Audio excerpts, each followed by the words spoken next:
પોરબંદરમાં પોલીસે એક યુવાનને માર માર્યો હોવાનો થયો આક્ષેપ। મહેર સમાજના આગેવાનો દ્વારા કડક કાર્યવાહી કરવા રજૂઆત થઈ। પોરબંદરમાં થયેલ પોલીસ પર આક્ષેપોમાં જેમાં નશામાં મેર સમાજના એક યુવાનની ધરપકડ કરવામાં આવી હતી, ત્યારબાદ પોલીસે યુવાનને માર માર્યો હોવાની રજૂઆત કરી મહેર સમાજના આગેવાનો દ્વારા કડક કાર્યવાહી કરવા રજૂઆત કરવામાં આવી છે। પોરબંદરમાં 2 દિવસ પૂર્વે છાયા વિસ્તારમાં રહેતા કરણ જયમલભાઈ ઓડેદરા નામના યુવાન સામે નશાને લઈને પોલીસ દ્વારા પ્રોહિબિશન અંગેની કાર્યવાહી કરવામાં આવી હતી, જે મામલે મહેર શક્તિ સેના અને મહેર સુપ્રીમ કાઉન્સિલ સહિત સમાજની અનેક પ્રતિષ્ઠિત સંસ્થાના આગેવાનો દ્વારા કમલાબાગ પોલીસ મથકમાં રજૂઆત કરવામાં આવી હતી, જેમાં આ આગેવાનોના જણાવ્યા અનુસાર કરણ નામના યુવાનની ક્રાઇમ બ્રાન્ચે ધરપકડ કર્યા બાદ પીએસઆઈ અને કોન્સ્ટેબલ સહિતના લોકોએ ફ્રેક્ચર સહિતની ઈજાઓ થઈ હોય તેવો ઢોરમાર માર્યો હતો અને અન્યાય કર્યો હતો। મહેર સમાજના આગેવાનો મોટી સંખ્યામાં ઉપસ્થિત રહી પોલીસ સામે માર મારવાના ગંભીર આક્ષેપો કરી કમલાબાગ પોલીસને રજૂઆત કરવામાં આવી હતી, ત્યારબાદ કમલાબાગ પોલીસ મથકના અધિકારીઓએ આ મામલે તટસ્થ તપાસ અને કાર્યવાહીની ખાતરી આપી હતી। ઝડપી અને પહેલા સમાચાર જોવા માટે સિદ્ધાર્થ ન્યૂઝને ફોલો કરો। આજે કોણ અને શું આવેદન દેવા આવ્યા હતા અને કઈ કઈ સંસ્થા આવી? આજે અહીંયા ઘણી બધી સંસ્થાઓ છે અને મારું નામ કરશનભાઈ ઓડેદરા, મહેર શક્તિ સેના પ્રમુખ। મહેર શક્તિ સેના છે, મહેર ઇન્ટરનેશનલ સુપ્રીમ કાઉન્સિલ છે, ખેડ વિકાસ સમિતિ છે, બરોડા વિકાસ સમિતિના યુવાનો છે અને સમસ્ત સમાજ અને ઘણી બધી સંસ્થાઓ છે અને બધી સંસ્થાઓના આગેવાનો પાસે પણ જે કરણને હારે જે બનાવ બન્યો છે એ ખાસ અમારી એક વિનંતી છે કે આ અન્યાય થયો છે અને જે સંવિધાન અને કાનૂનના દાયરામાં જેને રહેવું જોઈએ તો ખરેખર આ સંવિધાન અને કાનૂન જે પણ છે એ પોલીસ પબ્લિકને શીખવાડે છે અને આજે જે કરણને જે ખરેખર એના શરીરની અંદર તો ફ્રેક્ચર છે, પણ કોઈ પણ આવા વ્યક્તિની અંદર જે આવું કૃત્ય ન થાય એવી અમારી ખાસ વિનંતી છે અને આજે અહીંયા સમસ્ત મળી અને અહીંયા આજે સમસ્ત મહેર સમાજ મળીને એફઆઈઆર દર્જ કરવા માટે અહીં કમલાબાગ પોલીસ સ્ટેશને આવેલ છે। જય હિન્દ, જય ભારત। લાખણસિંહ દેવાભાઈ ઓડેદરા, આજરોજ અમે અહીં કમલાબાગ પોલીસ સ્ટેશને આવેલા છે। આપણા એક છોકરો છે કરણ જયમલભાઈ ઓડેદરા, એને 27 તારીખના એલસીબી પોલીસ સ્ટેશને ઉપાડ્યો હતો ઘરેથી અને એને પોલીસ સ્ટેશન લઈ ગયા હતા। એને હારે થોડુંક વધુ મારામારી અને ઢોરમાર જેવો માર માર્યો છે, આખા શરીરમાં વાઉન્ડ થયા છે અને 6 જગ્યાએ ઇન્જર્ડ થઈ છે।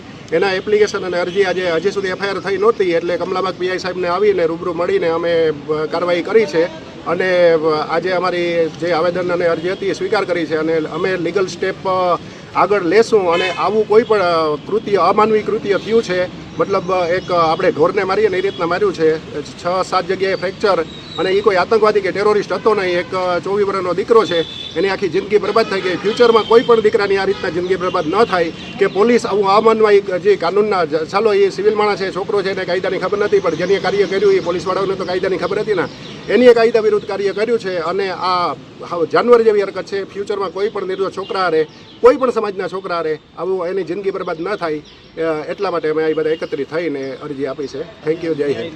મારું નામ અર્જન ગીગાભાઈ ખિસ્તરિયા, IMSC ઉપપ્રમુખ, ઇન્ટરનેશનલ મહેર સુપ્રીમ કાઉન્સિલ ઉપપ્રમુખ।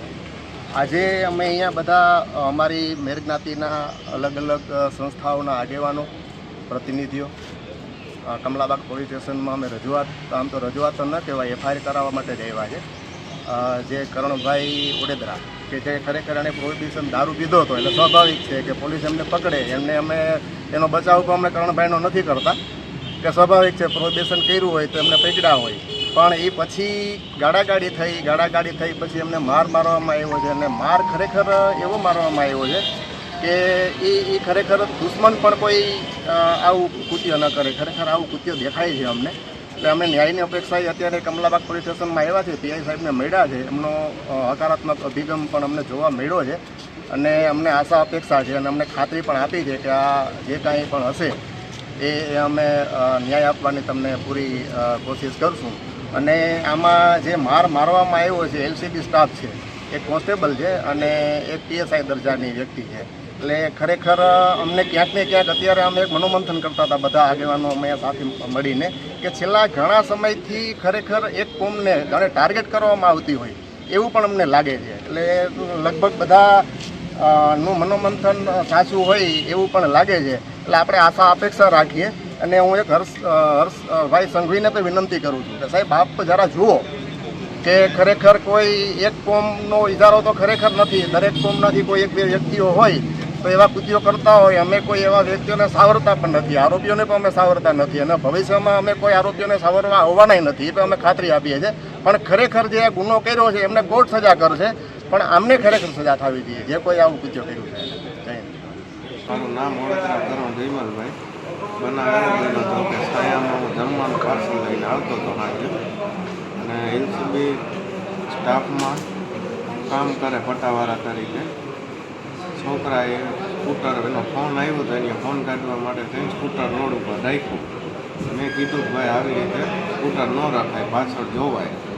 એટલે એ ભાઈ મને ગાળ આપી, મારાથી એને ઝાપટ લગાવી ગાળ કેમ આપે. મેં તને બીજું કંઈ કીધું નંબર પ્લેટ કે કંઈ સ્કૂટરમાં હતું નહીં. પછી એની મને કીધું એલસીબી સ્ટાફમાં એની વોટ્સઅપમાં કોઈ ગજાડા નંબરમાં ફોન કર્યો કે ચાલો વાત કરો. તો એ વાત કરી તો એમાં જે સાહેબ હતા એ મને ખબર નથી, સાહેબે મને ગાળ દીધી તો મેં આપણે ગાળ દેવાય.